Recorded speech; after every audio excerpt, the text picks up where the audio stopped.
This zoning commission meeting scheduled for Tuesday, April 23rd, 2024. Can roll please be called? Mr. Bellis. Here. Mr. McNulty. Here. Mr. Pierce. Here. Ms. Foster. Here. Mr. Abadanula. We have two items on the agenda concerning new business. We will go ahead and look at the application for Pulte Homes of Ohio LLC, which is zoning amendment application ZON-24-02. So Robin, if you want to present.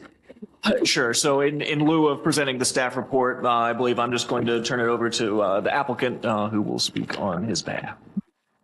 Thank you. Good evening, commission members. My name is Jim Hills with Pulte Homes. We've had some issues come up with as it relates to the amenity area in the clubhouse, working around some easements. And so we're going to ask for a continuance until May 28th so we can get these easement issues revised with the county and then bring it back and make sure that it's a plan that we can move forward with. Okay. I assume, Robin, you have no problem with the May 28th date? I have no issue. Okay. So put it on the agenda. Make it so. All right. Appreciate it. Thank you very No much. problem. And we will need we'll need a motion and vote from the commission to continue to the May 28th To meeting. continue to May 28th. All right. So can I have a motion from the convention to, what's the proper term? Continue the application to the regularly scheduled May 28th meeting date. So moved. Second. Those voting, Mr. McNulty? Yes. Mr. Bellis? Yes. Mr. Pierce? Yeah. Ms. Foster? Yes. Mr. Abadanula? Motion carries. There we go. Thank you. So we have a second item for business that's come before the commission, which is for pickup plus cars. That would be zoning application ZON-24-01. And I believe there's been a staff report prepared for that. So Robin, if you want to go ahead and lead us through that, then we can hear from the applicant and then the commission members. Thank you, Mr. Ellis. So this is rezoning case ZON-24-01. The applicant is Pickups Plus Cars for a parcel on US 23 that totals 1.127 acres. They are requesting to rezone that parcel from Farm Residential District, FR1, to Planned Commercial and Office District, PCD, to allow for the construction and operation of a facility to be used for automobile sales and service. The property is surrounded on two sides, to the north and to the west, by Farm Residential District. To the south is Planned Commercial, which is the existing Pickups Plus facility, and then to the east is US 23. On the following page, you can see the proposed development plan. So you can see the proposed building is roughly just over 10,000 square feet. It's oriented towards US 23 there to the east. You can see a little bit the existing Pickups Plus facility on the parcel directly to the south, and parking and landscaping is also provided.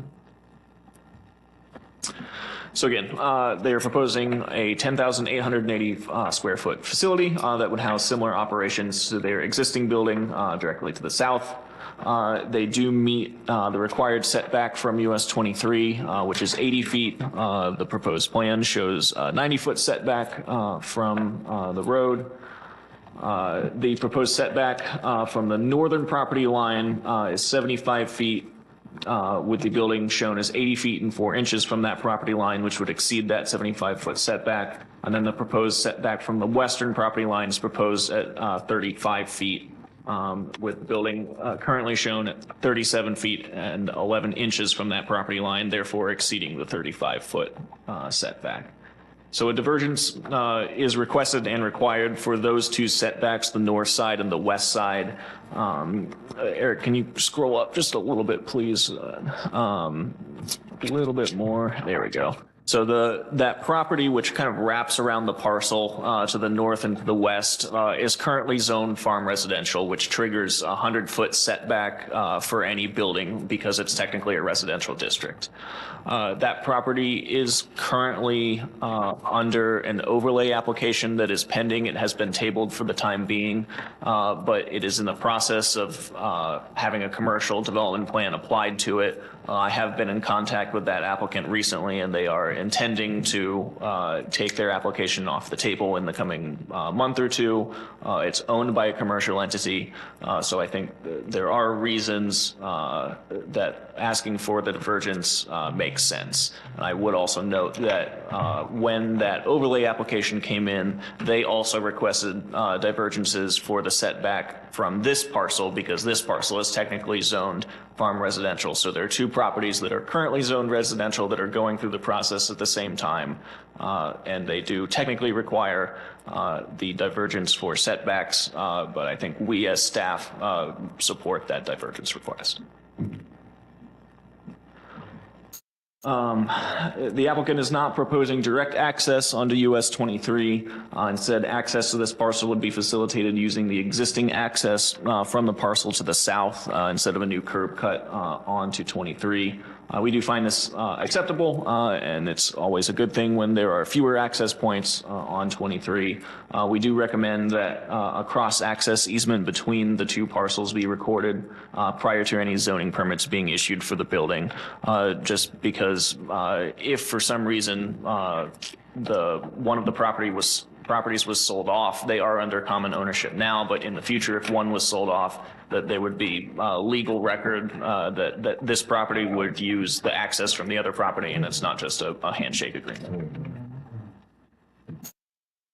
Open space and landscaping, the total percentage of the site to be covered by impervious surfaces is 0.84 acres, which is 74.8% of the non-right-of-way portion of the site, which is just under the maximum of 75%, so it does meet that standard.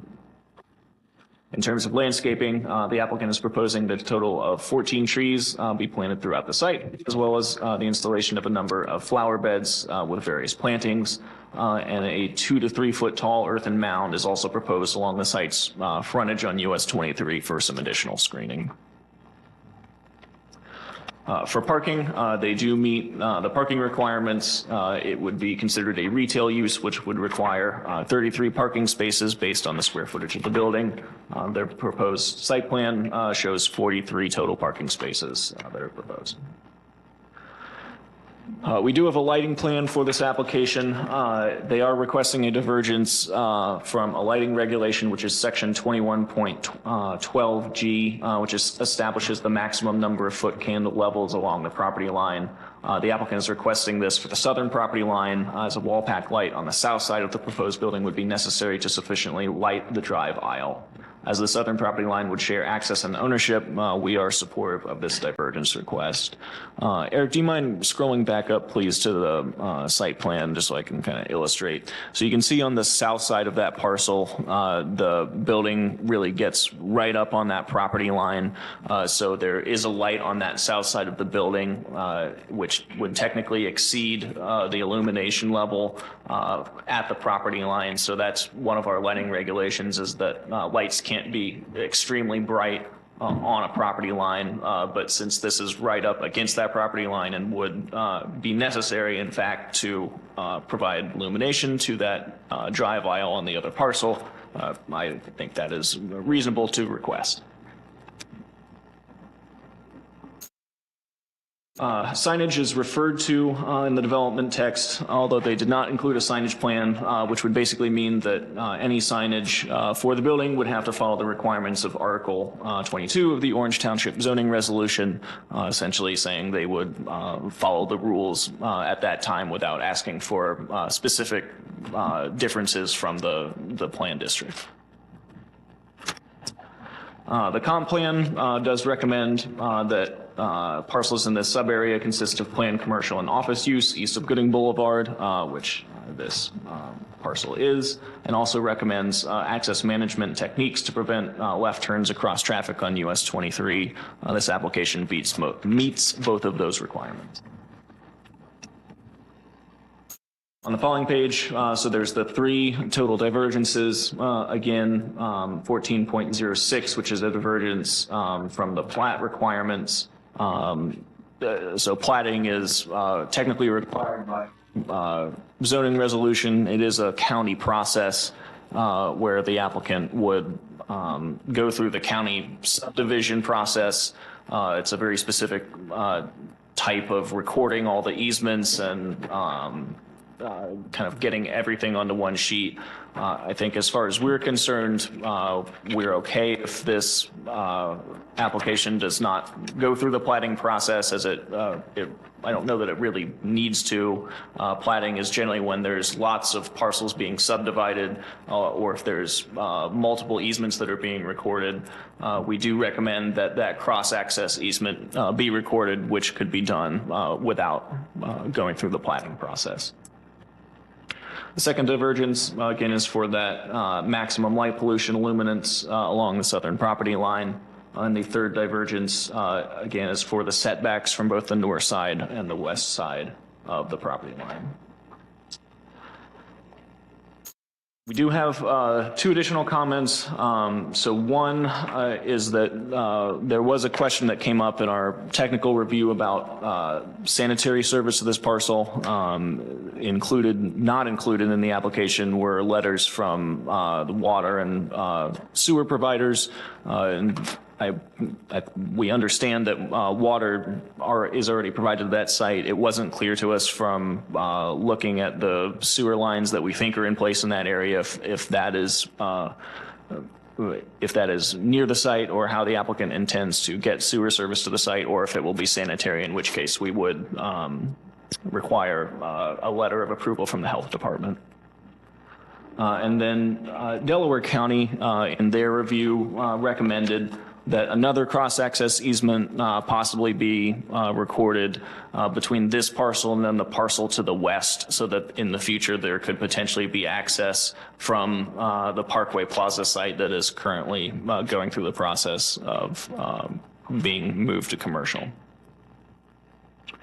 The Delaware County Regional Planning Commission did hear this application at their March 28th, 2024 hearing date. They issued their recommendation of conditional approval based on staff recommendations with the following conditions. 1, that the applicant submits plans to the fire department and receive approval prior to zoning approval. 2, dedication of an ingress-egress easement along the western border of the property to facilitate for the future parallel access road that was recommended in the Orange Township Comprehensive Plan. And then they recommended that the 2 parcels be combined, ideally with a plat. To me, I don't know that the parcels need to be combined, but if they're not combined, then we do need to see that cross-access easement again. Orange Township zoning staff does recommend approval of this application, subject to a few conditions. One is that the Orange Township Fire Department does review and approve the site before the Orange Township trustees approve this rezoning request. As of now, the fire department has not approved the site layout, and it is recommended that we place a condition on any approval to require the cross-access easement between these 2 parcels before the issuance of any zoning permits. That is all I have for now. I believe the applicant is here if the commission has any questions. And I got another one for you with respect to the commercial property behind it. Mm-hmm. Where is their is that their access going to be? So their access is proposed to be off of Parkway. Okay. And not off of 23. Not off 23. So that road is not going to be extended. That's kind of the question. That road that runs on the south side of them won't be extended into that. I would say it's not looking very likely, particularly in the near future, but I think that's why the county engineer is looking at a potential cross-access easement between that property and this property, that if that happens down the line, then this property could potentially have access off of that in the future. And so this isn't part of a 23 overlay because So the Route 23 Corridor Overlay District specifically prohibits auto-oriented uses from using that process. And so this is a traditional rezoning request. Okay. What are the chances of this making it through the trustees? I can't speak for the trustees. Because I'm not opposed to automotive things being on 23, but the 23 overlay has made that as banned. Sure. I think there's a difference between an existing Orange Township business, which this is, rather than I think there's several issues that we've had as a township with the auto-oriented uses. One is it's national companies that come in and are looking to capture a lot of the money that is provided by a lot of traffic on US 23 by moving cars in and out as much as possible. And those are things like car washes and fuel stations that really add to the traffic on 23. And I think there's reason that this would not do that. And again, it's an existing Orange Township business that we know they run their business well. They're not causing nuisances for the neighbors. I think that has value as well. Excellent point. No, I think that helps me because I would like to give these folks as great a chance of survival and success as possible, and not have them go in with a. But I think that's exactly right. It was more based against new things, and traffic was the issue. Okay. Couple of questions. One is where the pad for the cars are going to sit. Is that when we talk about the exposure or anything, any concerns about that, or? And I know it's just going to. I don't know how often cars are going to change or which, but. And is that considered like an outdoor display of merchandise, which is generally not allowed? Potentially, yeah. And if that's something that the commission has concerns with, that may be open to. We can either place conditions on it or request its removal. Okay, that was one thing, but only don't continue. And then, so that's one of the.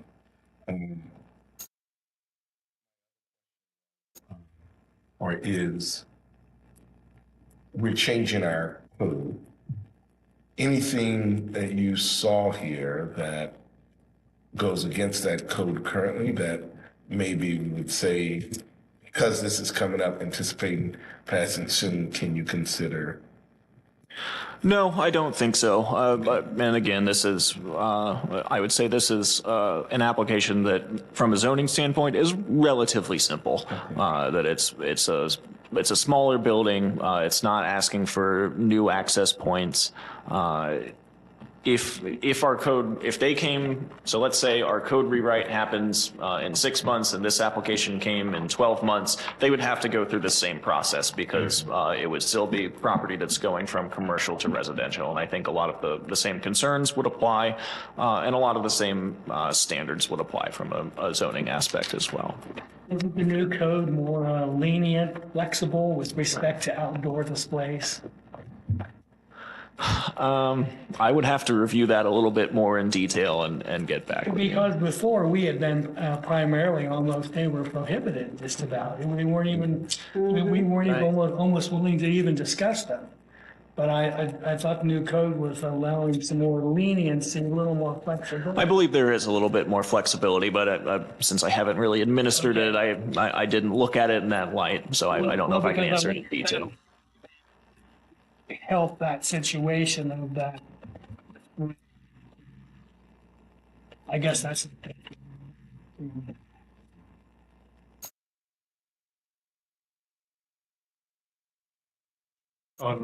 So the parcels on the west and north, they're applying also for change of zoning from residential. So how far are they, and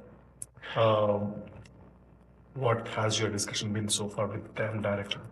So it's a little complicated. So they applied earlier this year for an application of the overlay district. They were planning on having a grocery store, a retail strip center, and then a fast food restaurant as well. Following the zoning commission meeting, because I think the commission and residents had lots of questions and concerns for that applicant, the applicant decided to table it, and they have not yet asked to have their application be taken off the table. So I had a phone call with them earlier this week. They indicated to me that they are preparing their next submission, that they are preparing to restart that process, but I haven't really seen any of their updated plans. So I don't know exactly what that application looks like or how far along they are, but they have indicated to me that they are planning to proceed. One of my questions is if, let's say they don't submit and it's currently residential and we've eaten up the setback of the 100 foot, so what's the purchase thing? That seems like, I mean, what happens? I mean, now I got a residential up against something that I prove based on what I anticipate what's going to happen and it doesn't come to fruition. It seems like that might be a concern, right? That's exactly where I was going. Is it like, if they deem that their business was not viable, the business plan was not viable, and they sell it back to a residential because it's already residential, so what happens then? So that. Yep, it's a good question. That is one of my concerns as well, but I'll let the rest of the commission Well, get their comments in. But even if theirs doesn't go through and it stays residential, this other one is already built out. So would it really have impact, or they just have to take it as is? Yeah, it's done, yeah. Once it's finished, nothing will happen. Yeah.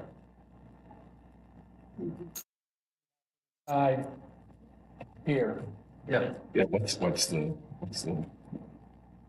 story? Not really put a condition on that. No. No. Exactly. Future. So you're doing it or not doing it. Yeah. And there's no telling with the economy. Right. Of what is planned, and then something like, COVID or another mortgage meltdown, I don't know, interest rate, inflation, all sorts of things could happen. We do, but I don't think they did. They talked about the landscape. So, anybody else have comments? Yeah, he had made a comment about the tree plan, the landscaping. It was touched on, but I don't think we had a diagram of any, or maybe we did. I believe it was in there. Okay. If I can 14 trees. Yeah. Mhm. I found some areas where I thought they would sit. I didn't see a. Are these are trees, right? And are there gonna be shrubs in there? Yeah, it's just. Which tree?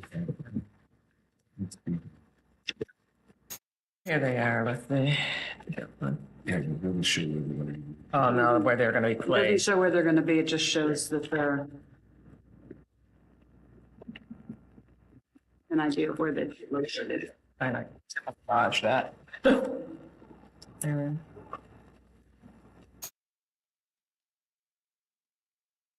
Eric, it's on page 59 of the PDF. Yeah, that's, we see that, but we don't see where they're going to be located, right? Basically, it was 4. Yeah, it's pretty long. Maybe that. Okay. It is 4 and 14. Yeah, here they are. Is it 4 or 14? I thought it was 14.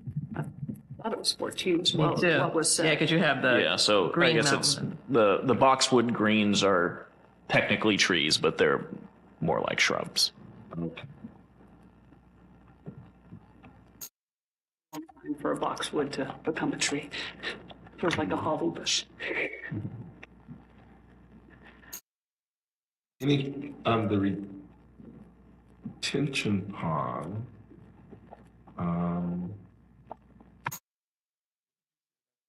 don't know if there's sewer and stuff there already. We don't know if there's drainage, what's the, Well, my question is, and this is for the applicant, is what does sewer service look like to the parcel? Not necessarily stormwater. There is a detention pond that is proposed on that northeast corner of the site. Would never be approved without it. I have to have it. So for me, it's not to be concerned. If they're not gonna be approved without all that paperwork in place. Same with fire. Fire and water is gonna have to be in place no matter what we do here. Right. Yeah, they have to. Right, exactly. So the question is whether they'd get new utilities or they'd tap into the building to the south if they own both of them. And that was actually one of my points that I wanted to bring up if everybody else here is. So I did have a question about the neighboring residential properties, which it looks like are to the north and west. And I think we've discussed that a little bit. Are they currently inhabited or are they vacant? I do not know that with certainty. I believe they are vacant, but I don't know that. Okay. They're inhabited? Yeah. Okay, so that is sort of one of my concerns, that it's difficult to know when this process will occur, you know, which comes first, chicken or the egg. But I do have concerns, since that application has been tabled and it's unclear when it will be resurrected, and if those properties are currently inhabited and have houses on them, it could be very easily for someone to move in and then all of a sudden have a commercial place too close to a residence. If it was perhaps vacant or abandoned, I would feel more comfortable in allowing the divergence to occur than if it was inhabited. So that is sort of one caveat I have out there regarding the residential areas to the north and the west. Just real quick on that thought, the other applicant that has tabled, do they own the Yes. residential? Okay, so they actually own it already. Okay. Okay. So at least that does help that they Yeah, already yeah. own it, Yeah, that yeah. it's not still someone's personal residence. With the thought that they want to do commercial. I don't know, in such cases, if they sign off on anything that says, okay, we're okay with that because of our intentions, or that doesn't carry? I mean, in theory, yes, they could submit a letter of support, but we have not received one of those. Okay, All right. right. I would feel better with support, just for that purpose, with the understanding, if that's a possibility. But a letter of support is never binding, right? Exactly. Yeah, it's not really binding. But at least until they thought in the moment. Yeah, so that is one of my concerns. They got letters for this meeting, right? Yes, they were notified. So nobody's here. I know, but not those particular people, they're not. So the other question I had, since this is technically two separate parcels, correct? With the property line going down the middle, how far is the new building from the property line? It looks like it's like 5 feet from the property line. Right on the line. And what is our normal setback for commercial from property lines? So it's 7 feet, because it's a side setback, and it's not on a right of way, there is no setback. Okay. So the issue I have is that if these are two technically separate parcels, then there's no guarantee, if they're not combined, that one could not be sold without the other one. And therefore, yes, I think that either the properties need to be combined as one property, or one, we need the shared access to make sure that if they're stay independent and not combined, that the other does not lose access. But in that case, I would also have issues with the light spillage onto the neighboring property if they're not combined. Because if there's no telling that the two properties, unless they're combined, will stay the same entity. And then you could have light I spillage. hear you, but I think this is one of those special considerations. We're not going to allow any more access on 23. That's not going to happen. Done deal. Okay, so there it is. There's your access to 23 for those two properties. So we're going to have to deal with what it is, and whoever owns the other one is in the same exact spot. It's in the same, yes, I agree with that, but It's a just, special consideration. there's no reason why one property could not deny access to the other if there was not that access agreement in place, Yeah, I think the access. legally speaking. No, I agree. And then two, if the area behind it is developed, there's no telling whether or not they'll want that access for potential fire rescue or whatever. Exactly, and that's going to be up Delaware County Engineering. That was my early Well, question. Delaware County Engineering can't, Sure they can. well, Because that property behind, they could say, we want to extend that road. not if it's not a public road, if it's private. What is this, I mean, my understanding, that's like a private drive, is that correct? Like a curb cut? Correct, yeah. It's not a public road, so Delaware County cannot demand That's what anything you said, of the moving private forward. drive. Hence why a shared access, Yes. or combining the lots for one ownership. I don't know which is better, but that's what I have concerns with. And then, the light spillage, technically, I don't know how to deal with that onto the neighboring property. If, I have no problem with it now, because they're the same entity, but in the future, if they're not the same entity, then I would have an issue with it. Yeah, but I thought the thought was, it's a benefit to have the light where it is. The other, yeah. Yeah. So I was okay with that side of the story when he shared it initially. Yeah. So that's sort of what I have, But I do like the access agreement being in place prior yeah. to, And regardless of whatever the yeah, decision and is. then the last issue I would have would be for the outdoor displays. I know sometimes currently they do it now and it's tasteful, and I don't have an issue with it.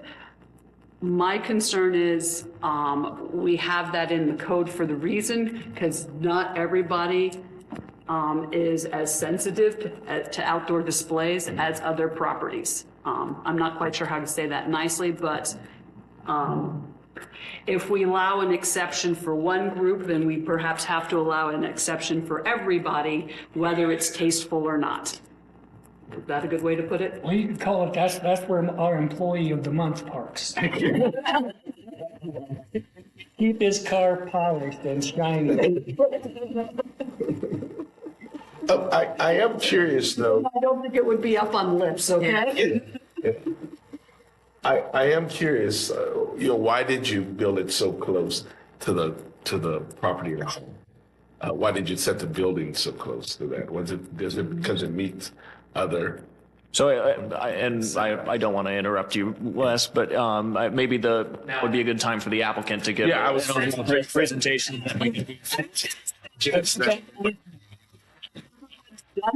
Question, I think that state your name and address for the record. I was going to say, usually we give like 5 minutes for the general public, but you're the applicant, so please explain your project as best as possible and answer some of the commission's questions. That would be very helpful. And sorry, Joe, I would note that there is one member of the public here Okay. for when we get to that portion of the. Okay, so yes, after the applicant is presented, general members of the public can also ask questions as well. Again, state your name and address for the public record. My name is Joe Place. I'm with Plan for Land. We're at 1 South Harrison Street in Ashley, Ohio. And I'm going to ask Kyle and Evan to introduce themselves now, just in case they have comments through my presentation. Okay, so I'm Kyle McCoy with Pickups Plus Cars, 7950 Columbus Pike, Lewis Center. Evan Bishop, Pebble Construction, 8026 Industrial Parkway, Plain City, and I'm also and Orange Township, does it. 3236 Wilson Court. So appreciate your time. We were anxiously waiting because I think we have answers to a lot of your questions to hopefully address those. I'll start with our utility service letters. Used to be you could get these within a week, and it was my mistake. I requested them about a week before we submitted, thinking they'd come back pretty quickly. But we did get, I'll recite them and then give them to Robin here as well. But Delco Water provided on March 11th a suitability letter indicating that we could access the existing 6-inch water main out front. And then on March 13th, we got a serviceability request from the Delaware County Regional Sewer District indicating there's an existing 8-inch sanitary main that we'd be accessing, and that we essentially have to pay a tap fee to reserve capacity, but that there is capacity in the line currently for that. So I worked for regional planning when the original Pickups Plus came through, and I was public reviewer for the case. So I had the pleasure of seeing the other side of the application when they came through originally. So just to add, I bring a little bit of history with what happened to the south. There was a divergence request for setbacks at that time. There was some discussion about access and how this property would develop with things around it as well.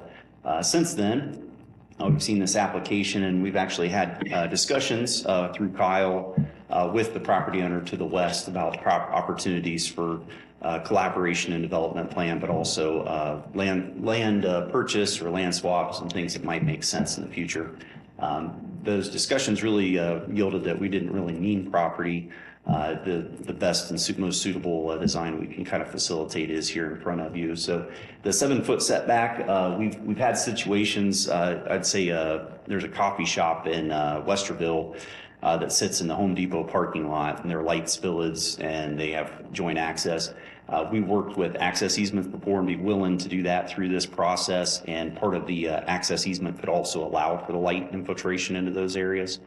The goal is to essentially allowed for shared lighting of that central corridor. It's currently gated, so the idea is we could put cross easement in there, make sure that those cross easement accesses are in place in the front, but that back area is really for deliveries and probably remain gated in the future. It's not to, it allow fire access, and we'll work with the fire department to make sure they got suitable access around there. But it would not be something the general public's going to be going around the back of the building. As far as landscaping, I did indicate in those red landscape beds that we would provide some landscaping, and I think their goal would be to go well and above what I've listed in the application. But I wanted to make some general commitments just to make sure the scale and architecture is compatible with what we're proposing on the building itself. So as far as stormwater treatment, we've talked to BRAC Engineering out of Hilliard, Nathan Harrington, their engineering, or it's his firm, but they're looking at stormwater detention in the parking areas. And then I've identified in that northeast corner before it goes into the roadside ditch that we might be able to address water quality, which would be a requirement above and beyond what we can handle in the parking area. The display, talk about that. I didn't envision it being as much of a display as we're trying to create. I live in Radnor, and you see people bring out their old tractors and they park it in the front yard, and it's more of an aesthetic. If there's a commitment we can make that the vehicle not be currently for sale or something like that to help provide that exception to the rule.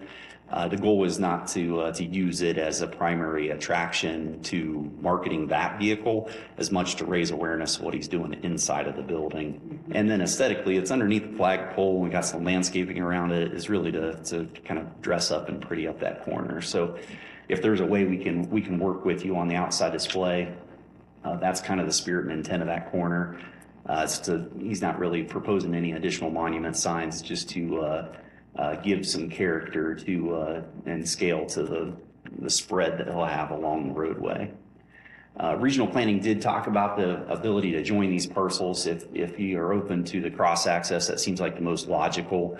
Whether Kyle is open to it today or not, just good planning is usually to allow for opportunities for deviations in business. Businesses change over time, and whether he decides he wants to rent out a portion of this building and come back in front of you for a development plan amendment to allow for an alternative use within the building, or whether this business venture venture isn't the right business venture and he needs to accommodate something else, he'll be back in front of you to ask for a change in zoning. So to keep these uses crossed over or jointly developed as far as easements go makes sense.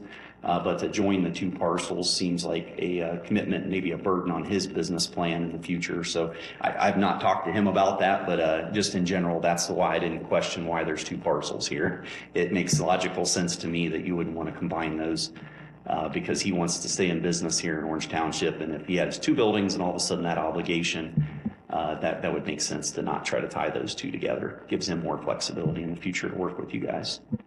As far as the engineering, I do want to talk about fire department because I understand that requirement. We did submit plans and I understand there's some requirements for some additional details that we're going to get in the engineering process. We'll work on getting a preliminary feasibility from the fire department to make sure they're comfortable with the turn radiuses and the stuff we've depicted. But I also understand through the engineering process that some of those might change. So we're going to continue to work with the fire department as well as the utilities to make sure that we're getting service for the property as it needs to be developed in the future. So I think that kind of hit on the main highlights. The lighting, I think we talked about in the easement that we could kind of work on those together. As far as the general setback, there is precedent to the south. There was some divergence, and I understand we're keeping that trajectory going north, which is getting closer to the property line.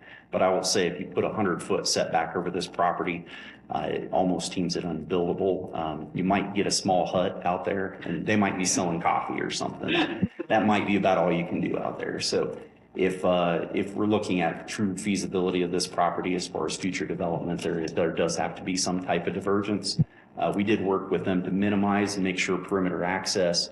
I think there's opportunities for maybe some additional setback from the back on the drive access, but we didn't want to get into that until we get into the engineering process. So I'm trying to show you 74.8%, I think is what I was at in coverage. Our goal is to be less than that when we get through engineering. I just didn't want to present to you that we're going to come in at 78% because that's not our goal. But I do think there's opportunities to provide additional green space and stuff as we go through the engineering process. And we'll work with Robin and his staff to make sure that we can accommodate that through the planning process or through the approval process as well.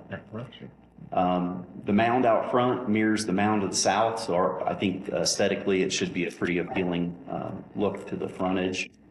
And then the sidewalk around the front of the building also kind of mirrors what they had to the south as well. So we try to draw on the characteristics of what everybody's enjoyed there for the last 15 years to the south and make sure that people can enjoy that. 15, 20 years, it's been a while. So. Yeah. But other than that, I'll sit down. If you have any questions for me, I'd be happy to answer any additional ones, but I want to make sure our member of the public has a chance to talk and we can follow up with you.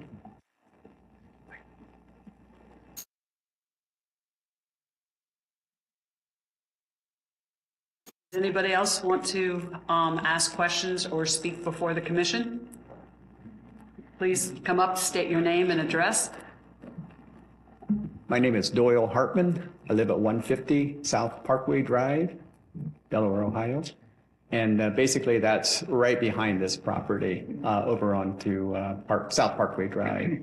And just a couple of things. First thing I wanted to clarify, when I said something about that property was habited, what's currently a zone residential, basically, like Robin said, it has been sold to a developer and the inhabitant is renting the property from the developer. Okay. So that's a very temporary status. So, and basically I didn't know I was going to speak originally, but I talked to some people back in our subdivision back in behind there, and I don't think there's any complaints at all with what's being proposed. They've been good neighbors, and they're not bringing any activity back into our area. So in case you were wondering how we feel back in the subdivision just to the west of them, we have no concerns whatsoever. So just want to put that out on the table. Thank you for speaking, because I think that relieves some of the commission's concerns about having a commercial property abutting the residential back there. Yeah, our residential is a little farther to the west, and we would really like to keep that all intact. But what happens right out on front on 23, as long as it doesn't bring new traffic back into our subdivision, I talked to several people back in our subdivision, and they didn't seem to have any concerns, or they might be here tonight. So I don't think there's any concerns from us. Like I say, our main concern with any development has been tabled and all that is traffic back into our little quiet little area. And Pickups Plus does not bring any traffic. Well, the only thing we do have is because we have the right in and right out. They come up the South Parkway and do a U-turn up there somewhere and then come back in so they can do that. But doesn't come back in our subdivision. Okay. Thank you. Can you show me on the map here where the Residential. no, The development. the The development. development for the grocer and. Yeah, where is that on the, do we have that? Have a. Yeah, Eric, can you pull up the auditor's website? Okay. I'm just. What is the? I think while he's pulling that up, I'll take a minute to kind of just add to, I've been involved since we opened that initial business, and our goal is to kind of be a buffer or barrier between 23 and that residential area. And that's kind of why we've kept the back end of the lot more or less private, customer vehicle gated, so we don't have general traffic flowing back there.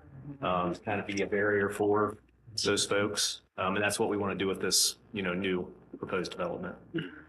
So I did have one question about how many parking spaces do y'all currently have? Because I know you were proposing. Probably not enough. Okay, that's what I was wondering about, because I know you proposed 33 is sort of what our guidelines tell us. Y'all are proposing 43, which is more than that.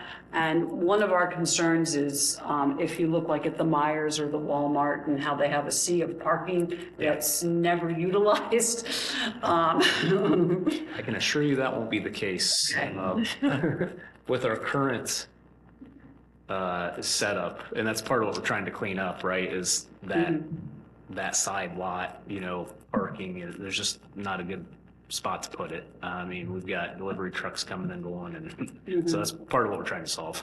Okay.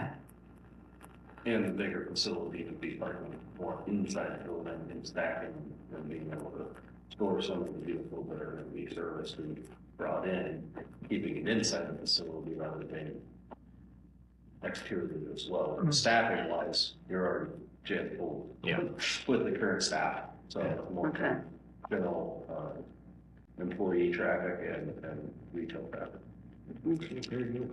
And then the other question is there any sort of, since you're not having that sort of 100 feet setback between the residences, is there any sort of screening so that, if you do have deliveries or if you have, hopefully, I think you just said the cars you're looking on are inside, so nobody back there is going to see like, I won't say a used car lot, but. I'm going to point out there are a couple trees that are existing. You see on the aerial there that I did not identify as future plantings, just because I wanted to make sure. But the goal is to maintain that existing vegetation in the southwest corner and some to the north. But I do think that the fencing that he's established around the south will also probably extend to the north. We'll probably be fencing that. So there will be some barrier in that area that actually gives a little better depiction of some of the vegetation around that property line. But that would be preserved as a part of the development plan. Okay. And so the tabled development is where on this?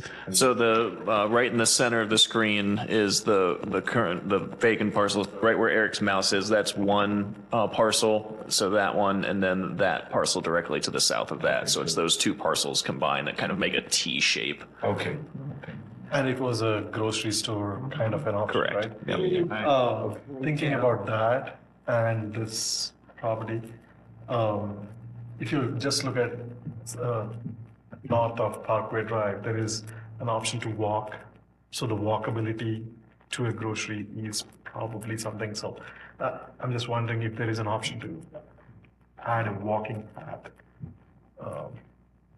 For the new development or Yeah, their the development? new one. Yeah, I mean, I get I was gonna, normally we ask about, if Parks has seen this, but generally walking paths off of 23, not really, as far as I'm concerned, a good idea. Walking paths to like, the library or to residences or to community parks.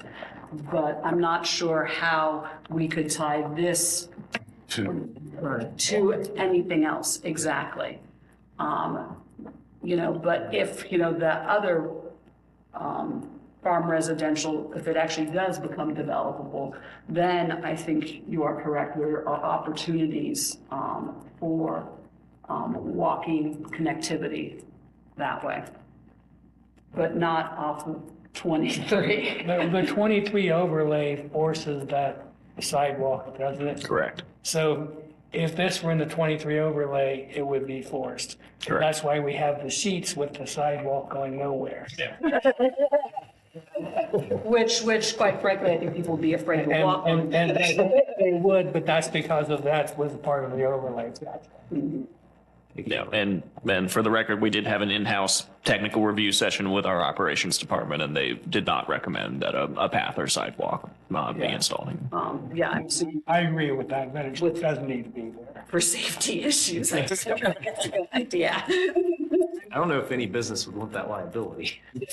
Yeah, I mean, obviously you have like a sidewalk, walking path in front of your store. You will have one in front of the other store. So people can, park their car and safely get into your building. That, is necessary, but, and I don't know if you want a striped aisle connecting one building to the other one.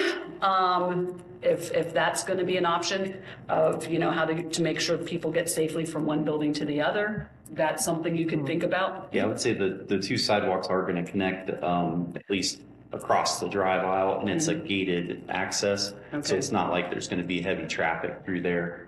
And then as property develops to the north and west, we would typically see some type of parking lot to parking lot connection, whether it's sidewalk or if it's just a gravel connection between the two, just to make sure people have a safe spot to walk. But it would probably be from parking lot to parking lot, not along 23. So. Well, and also, since those properties are commercial properties to the north of it, my guess is that if we're gonna go off of Parkway, Delaware County Engineering is going to build a road. And, they may want to connect it or may not. That'll be up to you, to your private driveway, because I can see them going right there, just behind your properties. You can almost expect that future if those two properties are already going to be commercial, because they'll need the access. Yeah, we understand through the engineering process, we're going to get some comments and some change. We have 10 extra parking spots if you didn't catch that in the application. So there might be some opportunities for connectivity if required by the county, but not knowing what the requirements would be. That's all future for you to think about future. So that you may have to lose some of that. And accommodate. and try to have as much input to that as you possibly can, seeing that coming, potentially coming. Is the access for the two buildings, where all those, the 43 parking spots or whatever, did you say that's going to be gated? Not the parking lots, the back access is currently gated to the north of the existing building. And it'd be my expectation, you probably want to gate the back as well. It's security, and it also keeps the public from going back. Just both in the back, but not necessarily that first access for parking and so forth. Okay. Correct, yeah. Yeah. All right. Yeah, there's ample area to turn around. That's part of what kept the drive a little wider back toward the dumpster location, to give an opportunity for a turnaround there. Okay. All right. Does the board have any other comments? Or? Well, we still really didn't work out what you want to do with his display, which I actually have some suggestions. I would like to see him keep it, but I also understand the other perspective is that if we allow this, all of a sudden, it's Yeah. Okay. Sure. I was gonna just have sort of Robin chime in as well, but my understanding our our code is against the outside display of merchandise. And so that if there's a caveat that this is not merchandise, but an outside display of, I'm not quite sure, but like you It'd said, be a vehicle of some. it would be a vehicle, but like if you said, if it was like, you know, how people are allowed to have historic cars Yeah. or something like that outside, if it's clearly not for sale, not merchandise, but merely a display of like classic cars or classic trucks or something of that nature, I'm thinking we could get away with it. Yeah, that's exactly what I was thinking, was if there's an opportunity, these vehicles would be a display of what they can do. It doesn't have to be what's for sale currently. Yeah, that would be the intent, is that it's kind of tied into the landscaping almost. Think of Yeah, a and the flagpole and park stuff or like a that, so. flagpole, yeah, like, so we would have some hours, things like that, probably in and around that. So it wouldn't be something that would just be. A permanent display. Yeah, it would be like. Although we're not forcing you to make it permanent, but I'm looking for the ways to get Yeah. around. Yeah. So My thought is, I don't think you should have a display, because I think it's part of even the external part of advertising. We got a sign now. We've created an additional way to have signage and so forth. So I think and we don't want to have others creating, no, it's not my merchandise, but it is, what is it? What is it going to be? What are we going to call it? All of that. So I'd rather that it just be a clean, do put a flagpole up. That works well just for the nation and that sort of thing. But I wouldn't want to have a display Okay. there personally. Okay. So if I can jump in, so there is some relevant text to this in our requirements. So this is, let's see, page 17. Eric, if you can jump to the PDF. So I'm under section 14.05, prohibited uses. So this is prohibited. Outdoor storage of inoperable, unlicensed, or unused motor vehicles for a period exceeding 7 days is prohibited. Said vehicles, if stored on the premises, shall be enclosed within a building so as not to be visible from any adjoining property or public road.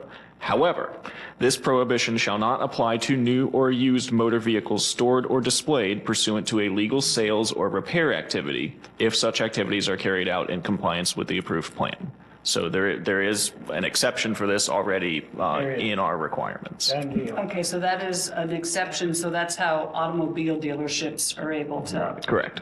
So it's taken care of. Yeah, so they comply with the requirement. Read the exception. So this prohibition shall not apply to new or used motor vehicles stored or displayed pursuant to a legal sales or repair activity if such activities are carried out in compliance with the approved plan. Okay. That's selling car, right? Or repairing, which I believe they would be doing a little bit of both. Yeah, we do. And that's a huge part of our business. You know, over the past 20 years of being, you know, Orange Township members, you know, I think our goal would obviously be to keep it looking nice and improve upon what we've already done. So I think that ties heavily into us developing this, because it's part of what the overall business plan is. Are we okay with the letter of support? Are we requiring the letter of support or from the neighbors, or are we just okay with the comments made by the neighbor on the other issue? Yeah, on the 100-foot setback issue. Well, he already told you that it was that the commercial owner owns that property. Renting it. And he's renting it. Yeah. So, you know, and that's what Robin has already told us, is that was already designed in commercial at some point. So, I mean, because what they're still gonna need a divergence to be able to not have that 100-foot setback. And we can, I guess, provide the divergence because one, of the potential planned, the fact that it is potentially planned commercial development, And two, I would say, because with that 100-foot divergence, the property is, would be very difficult to develop. Between the setback from 23 and then a 100-foot setback from the north and then a 100-foot setback from the west, you would have, Tiny parcel. you would basically have a kiosk for coffee or a little trailer. Would be. They could build a shed there. So I think it meets the, in my mind, the exceptional Yes. difficulty. And since they have, we do have a member of the public here from the community who has expressed their support of the project, because I don't know how we can officially ask for a letter from the community. No, I don't believe you can require it. Exactly. That's not something we could legally, and it wouldn't be binding anyway. So I think based on those things, I personally, after it was explained, don't have a problem with the divergence because of the limited size of the property. Yes. With those setbacks and the understanding that the neighbors being property is contingent upon development, that it's already owned by a developer. I would, however, like to see definitely require that shared access easement when it goes, or if when, whatever, this goes to the trustees, I would make that a stipulation that there be a shared access agreement between the north and south property to share that drive. And as part of that shared access agreement, that would include the lighting and the light encroachment, so you have a safe drive. And that would then, in my mind, take care or help alleviate the divergence for the foot candle lighting that's spilling over onto the south property line, because that shared drive access would require lighting.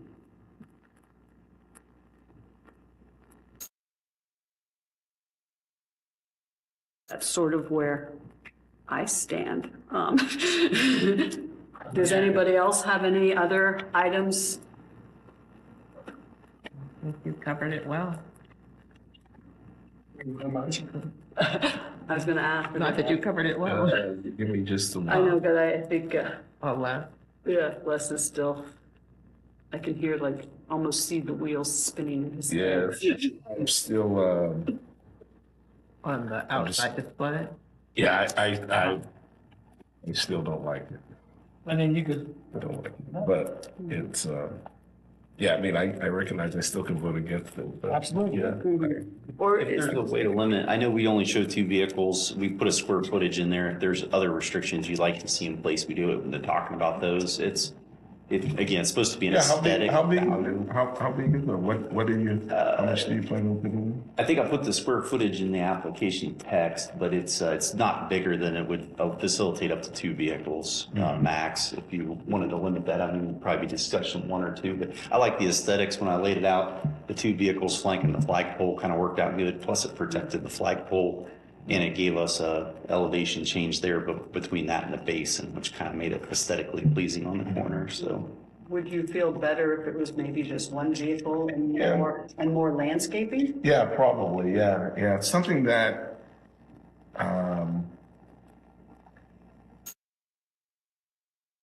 yeah, definitely, not necessarily 2, because I don't want it to be going back to kind of the advertising kind of thing. I understand you saying, hey, this is at the end of the day, this is what our work is, or what, this is maybe even a car that we like or what have you. But how often do you anticipate switching it out? I mean, it could be done as often or as Yeah. minimal as you want. I think the biggest point here is, unlike most of your retail businesses, we are an automotive business, so it's not, you can't jam so much inside, you know what I mean? You've got to use your outside space to an extent, and we keep it pretty clean in our existing facility and don't use or abuse that on the building, side now. So I'm open to discussion, I think, in terms of what the northwest corner would look like. Is that the northwest corner? What that corner would look like, northeast. What that corner would look like, would you be open to a balanced approach where, so if you go back to the corner of the building there where that tree is, we've got some green space. If it was kind of maybe a 50-50 space in terms of like, we were able to combine maybe the two to get where we wanted to get. Does that make sense what I'm asking? Yeah, no, I mean, I think so you're suggesting making this a little more green space in the front. Balance it with a little more green space in the Yeah. front and pick And up a then- little bit more up on the corner of the building right there. Yeah, I mean, I think that, and then as people even driving down I think that brings a balance to even Okay. your work. I mean, I kind of like that idea just from a visual perspective there. I don't know if anyone would have any concerns about that, but I like that personally. If I remember correctly, I think your current facility does have a limited amount of outdoor display, or am I just, no? Yeah, one I vehicle? mean, we can get two up there, but we don't very often. I mean, it's very, very rare. It's typically just the one. And that's, it's one of those things where, like I said, we definitely don't like seeing stuff sitting in the same spot for a long period of time. We don't want to have that, junkyard approach or. North with the vehicle flagpole, and then one on the south, and that would then sort of relate the two And we're open to properties. definitely having those discussions with you guys. Exactly. Yeah, I kind of like that idea. So either way, probably just one vehicle there. You choose what's most Okay. advantageous to you and your business. I kind of like the one on one end, one on the other end, because that keeps it on the main highway. But if you think there's value in making it one here and one there, Yeah. I think that's cool too. It might be lost in translation with the fact that, I mean, I see our existing building every day, and I know you touched on it briefly. The idea and the vision is to kind of make this building and our existing building be very cohesive. Yeah. Yes, there's a space in between the two, but as you're driving down 23, it's going to kind of look like it's one business, if that makes sense. Okay. So yeah, with that, supportive of your suggestions, and then if we can have the limitation of one vehicle, a little more green space, you choose whichever those other Does that, places you No, want. actually not, because I don't think we are in any position to ask or require that they do something that our code already allows. Our code already allows what they want to do. I'm not sure we're in the position to say, oh, we're going to limit you. We don't really like our code. We're going to limit you to something else that we like rather than. yeah, I think it's that sort of, or less that gray area of, is this merchandise? Is this, how do we see this? So, Well, the code and rights there fairly strong as to what this is and how it's viewed by the Orange Township Code. Yeah. I agree that the code is given them the exception, so Exactly. Code's given them exception and described exactly what it is. Describe it as a vehicle, not describe it as flowers or merchandise outside. section that, 14.05 prohibited uses, paragraph B.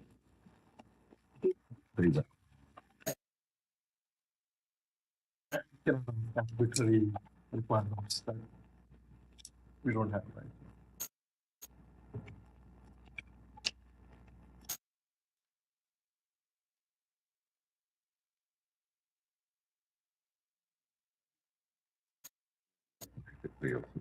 No, we did here. the kicker for me is if such activities are carried out in compliance with the approved plan. So the approved plan is basically what we're doing right now with the PUD. Correct.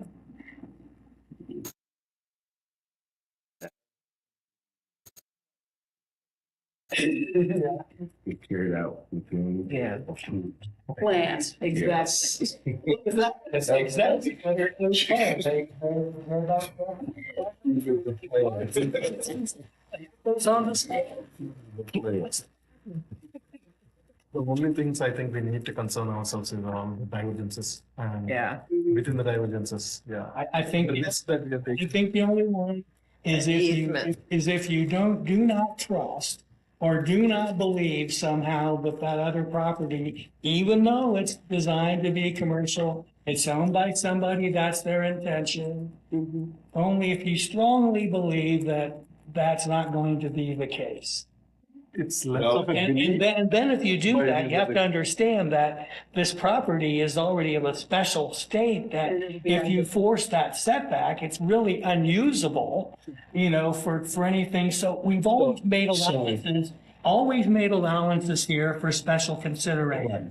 And I think this is one. I think that shared driveway, knowing there's no other access on 23 is also one. And those things are clear to me. yeah, I'm so, Yeah, I was just gonna say, so that's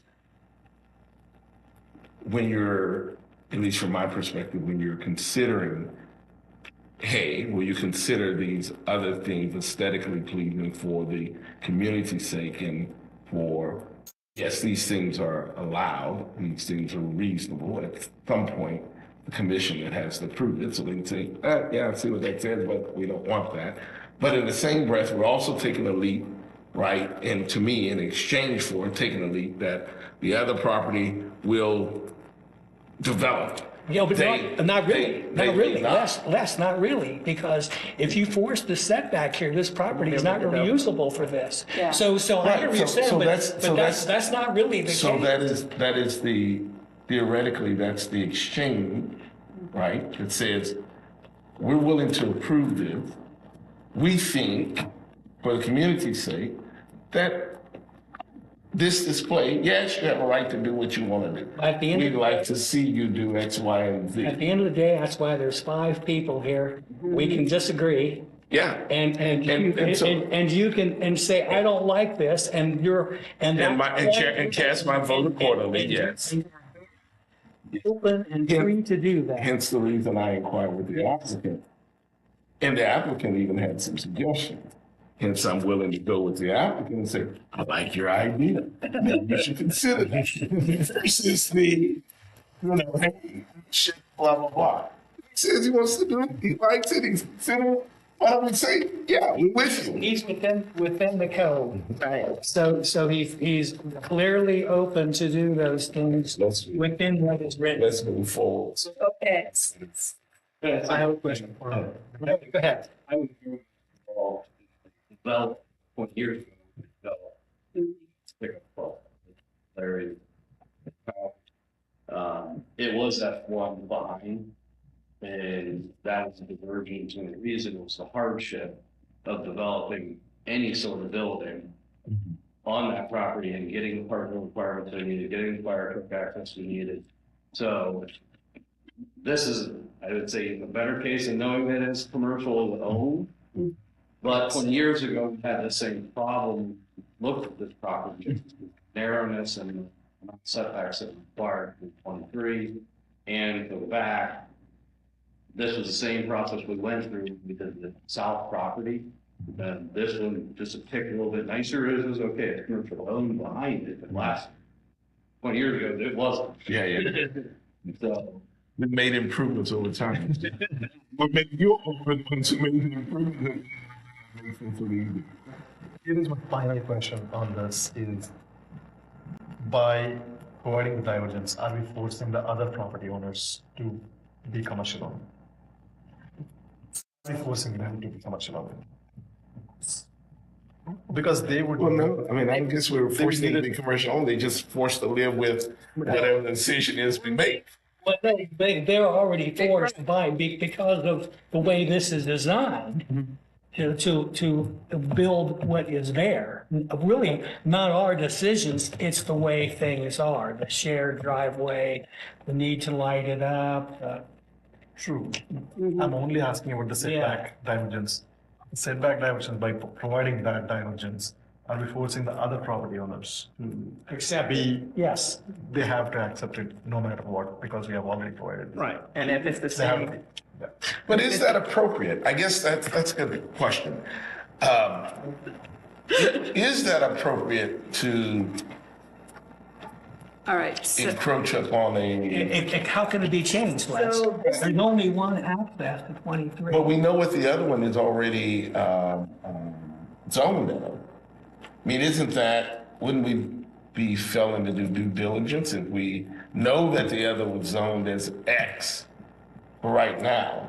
And then we go ahead and say, well, we know that zoned as X, but we could care less what it's zoned. That is your decision to make.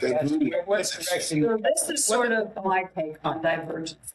It is generally there for hardships. Yes.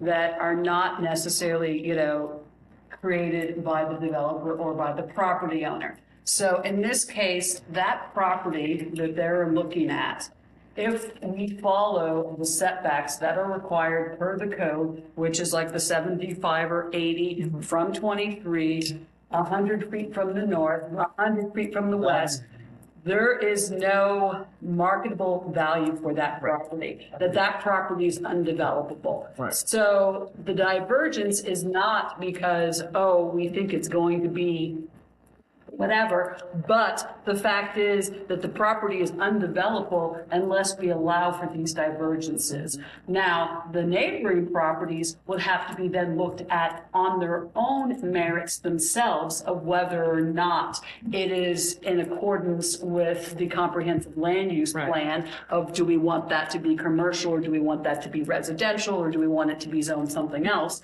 That would be our comprehensive land use plan that guides us. And then we would then say, okay, what is it about that particular property? Does it need a divergence or not? But this property, as Robin and Joe kindly pointed out, is that if we follow our code, it is not developable. I was just going to reiterate, the comprehensive plan does call for commercial to the west and to the north. So if they came in with residential development, you would be telling them it's contrary to your own plans. Exactly. I don't want to misspeak either, but I've been a longtime Delaware County resident. Between 270 and downtown Delaware, you're going to have a tough time finding probably less than 10 properties that are residential. We're not the ones that tip the dominoes. Obviously, the dominoes fell a long time ago that have started creating this process. That land isn't, obviously usable for anything other than residential down through there now. Or, I'm sorry, commercial through there now. Yeah, I mean, So- that ship has sailed. Yeah, so and maybe I'm misunderstanding the conversation, but it seems to me like there's really not a whole lot of, it's either people hold out and say, hey, like there's a place in Upper Arlington you guys might be familiar with. There's one house and the guy stuck his flag in the ground and it's a beautiful house, but it's the only house there. Everybody else sold and everything else is commercial on Lane Avenue right there. But that's kind of the situation, Yeah, unfortunately. So in my mind, the divergence is the property in its current state with the setbacks required per our code is not developable. And therefore, the divergence for the setbacks, I don't have a problem approving. I would also suggest, that in terms of divergences, and, I have to look at Robin's list, that, we do definitely also address that, the shared access easement and the divergence for the lighting be part of that shared access agreement, for, And we have no problem with that. That I'm completely on board with. all right. So before we get a motion, before I ask for a motion, are you okay with the display? I'm okay with the display Okay, so I'm not okay with it the way it is right now. okay. I would like for it to be what we discussed and that they are willing to at least, I don't know, are you willing to do that or are you just, or is it just contingent upon but the rest of us stay here. So can we do a vote and then I get to decide? No. I'm teasing. No, I mean, obviously, we want to be, we're trying to bring more jobs and tax base and, continue growing our business. So, I mean, we are open. Once again, this is kind of a rough plan. There's going to be some changes. Anybody that's been involved in, developing and zoning and building in general, there's things that change as you go. So we are definitely open to I kind of like the balanced approach. So I'm willing to give up one vehicle there if I can put another one further down. So, to me, it doesn't really change things a whole lot.